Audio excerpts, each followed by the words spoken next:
Fala, gigantes, bem-vindo a mais um vídeo. E nosso vídeo hoje vai ser com o básico, razão e proporção. Então você não pode perder nossa playlist de razão e proporção com teoria e exercícios. Vamos lá para a nossa primeira aula. Vem com os gigantes. Vamos lá, gigantes, começando aqui com nossa teoria sobre o que é razão. O que é que caracteriza uma razão? E eu trouxe para vocês aqui uma definição bem básica que você vai aprender de uma vez por todas. Razão é dada pelo quociente. Ó, pessoal, atenção, por favor. Essa palavra quociente significa, na verdade, divisão. Então, eu posso dizer que toda razão é caracterizada por uma divisão. Uma divisão entre dois números, número A ou número B. Então aqui, a razão entre A e B eu vou representar como uma fração de A para B, onde A é o numerador e B é o denominador. Então vocês podem ver aqui que A é o numerador e B é o denominador. Bom, uma observação muito importante aqui para você. A ordem, nesse caso, importa muito. Por quê? A razão de A para B é totalmente diferente da razão de B para A, ok? Então, não se engane. Se tiver na sua prova dizendo que a razão entre dois números A e B é a mesma do que a razão de B para A, tá totalmente errado isso, tá? Então, vamos lá. Coloquei aqui até uma simbologia para você. A razão entre A e B é diferente da razão de B para A. Bom, razão é somente isso. Razão é divisão. Bom, beleza. Só isso? Só.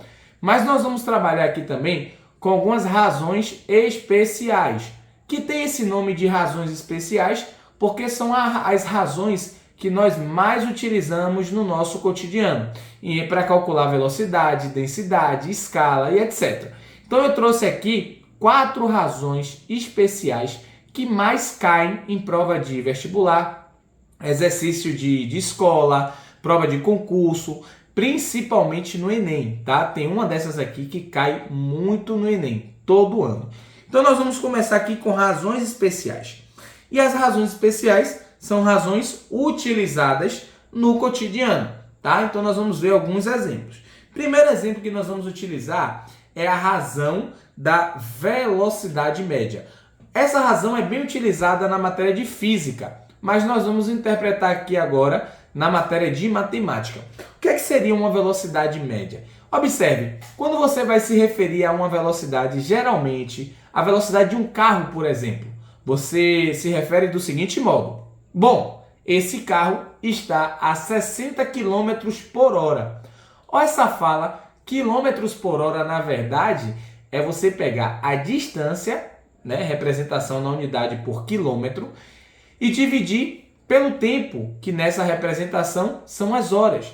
Então, na verdade, a velocidade média nada mais é do que a razão entre a distância, quilômetros, metros, centímetros, e o tempo, que pode ser medido em minutos, segundos, horas e assim sucessivamente.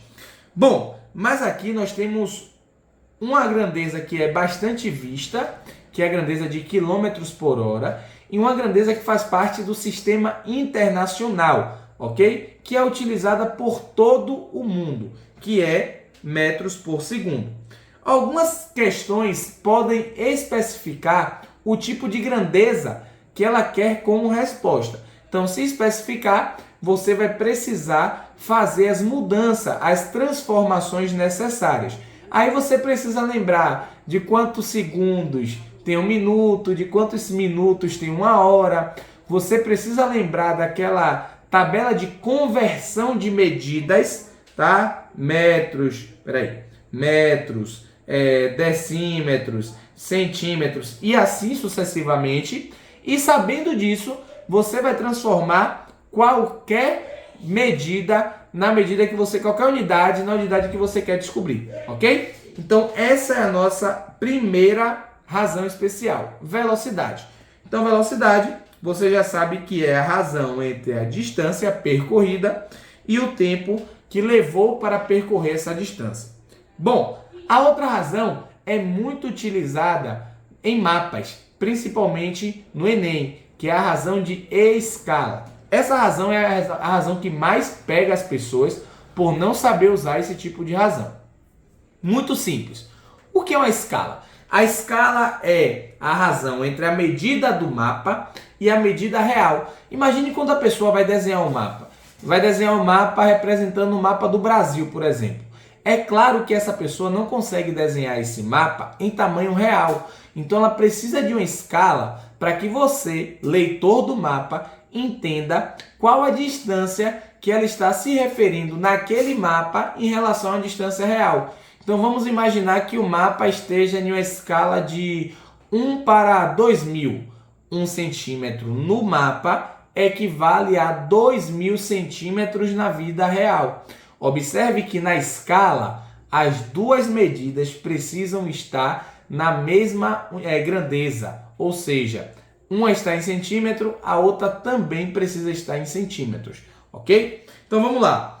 Razão entre a medida do mapa e a medida no tamanho real. Então você tem aqui a escala, eu classifiquei como dm a distância do mapa e dr a distância real. Então dividindo essas duas distâncias, você possui a escala na qual aquele desenho, aquele mapa está criado, ok? Essa aqui, ó, muito importante, asterístico e um sinalzinho de perigo, cai quase todos os anos no vestibular do Enem. Então vamos lá, ó, geralmente, na maioria dos casos, pessoal, essas medidas estão na mesma unidade. Então presta atenção, porque na maioria dos casos, quando não vem uma referência, essas duas grandezas estão na mesma unidade, sempre em centímetros, metros, quilômetros, etc. Na maioria das vezes em centímetros, tá? Então, não esquece. Vamos lá. A outra razão que nós vamos trabalhar é a densidade demográfica. O que seria a densidade demográfica? Seria a razão entre habitantes de um determinado local e a área deste mesmo local. É justamente para você trabalhar com aquela questão de essa região aqui tem, sei lá, 50 habitantes por metro quadrado. Ou seja, em cada metro quadrado da cidade cabem 50 habitantes. Vocês podem encontrar com a grandeza de metros quadrados, quilômetros quadrados, centímetros quadrados e etc. Portanto, que seja uma unidade de área, ok? Por isso que a unidade precisa estar elevada ao quadrado, para representar área. Então aqui, a densidade demográfica é a razão entre o número de habitantes de uma região e a sua área. Geralmente, você vai encontrar por quilômetro quadrado, porque nós estamos trabalhando, na maioria das vezes, com áreas muito grandes, ou seja, sempre medida em quilômetros, ok? Vamos lá. E aqui, para finalizar, nós temos a densidade de um corpo. Essa densidade de um corpo, ela já envolve uma outra unidade de medida, que é a unidade de volume. Por isso que, na maioria das vezes, você vai ver essa densidade sempre com a sua unidade do denominador elevada ao cubo, porque está falando de volume. E a unidade característica do volume é o cubo. Então aqui é a razão entre a massa de um corpo, geralmente medida em grama, e o volume, que geralmente é medido em centímetros cúbicos.